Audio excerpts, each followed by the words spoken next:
Hi, everybody. This is Shane Mata. Welcome back. Today is the 13th of November 2021, and I wanted to do a quick update on CRO. My outlook on CRO has changed, and I'm going to be revising the numbers that I'm guessing where, and I'm guessing, just like a lot of people who do technical analysis, they're guessing because they'll show you the chart and they'll show you a pattern and they'll say, this is a bullish sign, and from here they'll draw a line that says it can go up.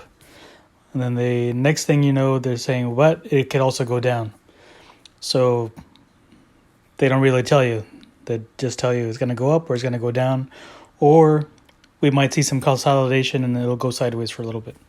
And so, they're guessing as much as I am. But I'm guessing based on some factors, which I'll explain real quickly. And so for the most part, I've seen that CRO coin is correlated with Bitcoin, and whenever Bitcoin goes up, CRO goes up. Bitcoin goes down, CRO goes down. It has broken that pattern for a little bit, especially lately now that the price has pumped a little bit, and so we're seeing. Lately with less correlation, but at the same time, whenever Bitcoin does go up, CRO does go up with it. Just that whatever's keeping or sustaining CRO at the current level isn't relenting. It hasn't going back. So today we saw a price pump up to about 41 cents, which is I think the second or third time that we've seen that level. So we're seeing some resistance on that. And the news that I'm seeing is that there are coming out some new DeFi exchanges on the Cronos blockchain. So we're starting to see some people move liquidity onto the Cronos blockchain to trade their CRO. So that what that does essentially is it takes a lot of the CRO coin out of the market, out of the pool. I don't know. What's the word for it? It's basically not liquid anymore because people are locking it up to provide, ironically, to provide liquidity for trading. So by taking it out of circulation and locking it up, it's weird, right? That they're reducing liquidity by providing liquidity, whatever. So in any case, we are seeing that because of the inflow of CRO onto Cronos, that the price has pumped up to about 41 cents today, and it's dropped back down to a little bit less. I think it was around 39 cents right now, 39ish. So based on the numbers, I'm going to round it off to about 40 cents. So right now, Bitcoin is at about $65,000 per Bitcoin, and we're expecting that by the end of this year, we're going to be roughly at about $200,000 for Bitcoin, which is a 3x increase. So from 65 to 200 is about 3x roughly. And so if CRO follows the same pattern, we're going to go from 40 cents per CRO up to about $1.20 by year end, or by the end, whenever Bitcoin hits about 200,000. So that's also a 3x increase in CRO. Now, what could change it is, for example, Brazil a couple of days ago on the 11th now has the Visa cards. So that's going to take a while because you don't just announce it and then all of a sudden you're going to have millions of people or customers ordering the card. They may, but it takes a while to transfer the money onto crypto.com for people to buy the CRO and to stake it, and then for them to order the card to be able to to use it. So I think what we're going to end up seeing is a lot of people in Brazil, just like in Europe and just like in the United States, are going to start off with a Midnight Blue card and then use that for a while and then upgrade to the Ruby Steel, and then eventually upgrade to the Royal Indigo or Jade Green.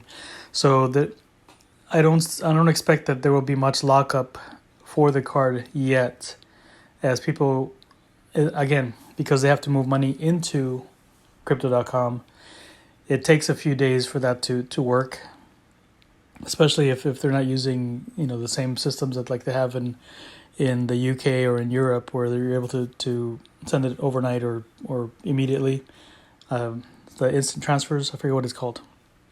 In the United States, Swift takes about 3 days for it to deposit onto the bank. So that's slow as well. And of course, the faster way to do it would be to just transfer some other crypto like XLM, for example, or XRP, assuming that those are available to users in Brazil. But in any case, if you're going to transfer them, you would just keep it in the same coin rather than convert to CRO. So there you go.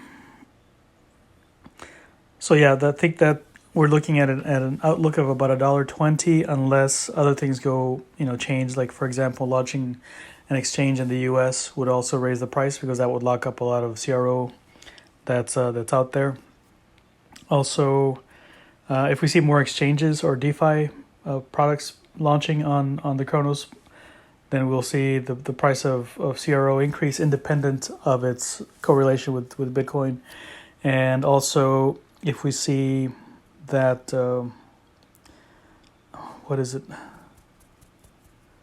I can't think of it right now. There was the third item that I was thinking about that would lock up some CRO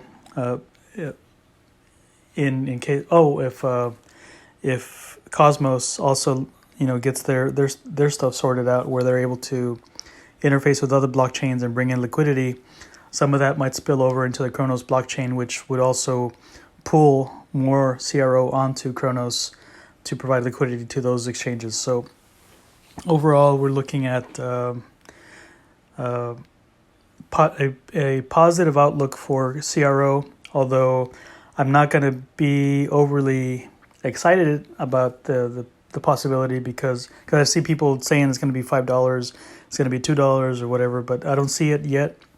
I don't say that it won't get there, but based on what's happening right now, I don't see it getting there based on the numbers, just correlating it to Bitcoin.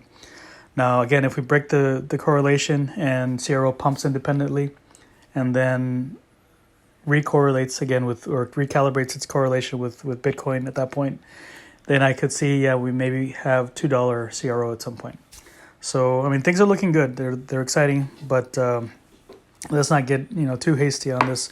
We're looking at about $1.20 for this bull cycle so far.